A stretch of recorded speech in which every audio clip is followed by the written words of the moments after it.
on. And she said, "It's mine, it's mine, it's mine." And the fella said, "Okay, lady, you can have it, but let me take my saddle off of him."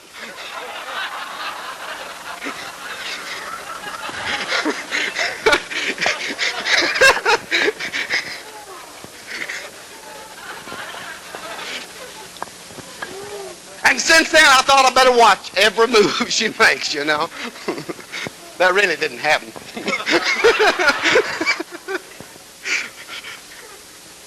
But everybody's living in a time when everybody's looking for somebody that is somebody. And we want to secure the biggest churches and the biggest tents. And you know, a few years ago, we come into this thing of the world's largest tent.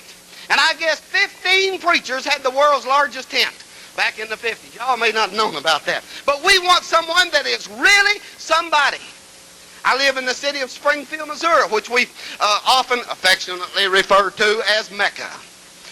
It's the headquarters of the Assemblies of God. And brother, if you don't believe that there's some wheels in our city, all you've got to do is pick up the newspaper on Saturday and you'll find who's going to be there Sunday. And we've got the wheels in the city. And everybody's got to really turn up. If you miss this guy, you've really missed it. Because he's somebody. Just walk where Jesus walked.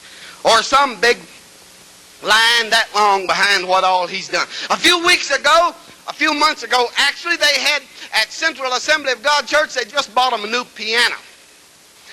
And they had imported that thing from Italy. And they run a half-page ad telling about that piano.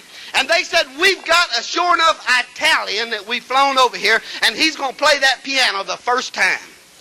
And everybody had to come out. And I looked at my wife and I said, "Well, that ain't nothing. Our piano's imported too.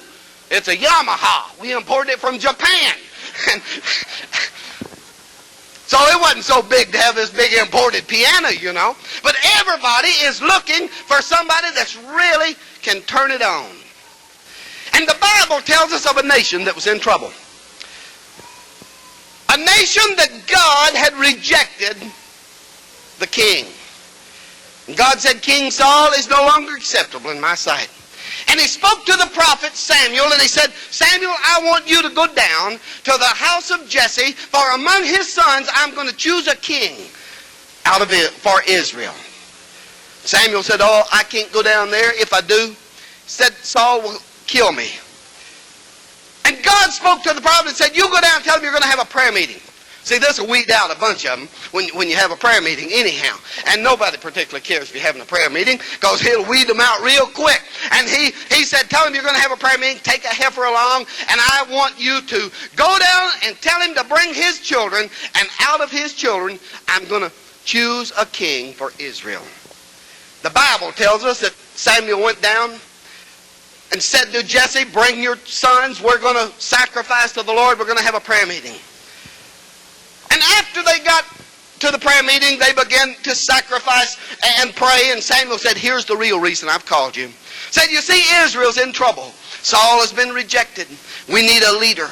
And they were looking for a giant. They were looking for a Muhammad Ali type, a Cassius Clay, you probably call him around these parts. But they were looking for a real hero, and said, "We want a man that can lead us." And Samuel said to Jesse, "Jesse, God's going to choose one of your sons, and I've asked you to bring them, because it's out of your sons that God's going to choose a king. Do you have someone you can recommend?" Well, Daddy's always got a son.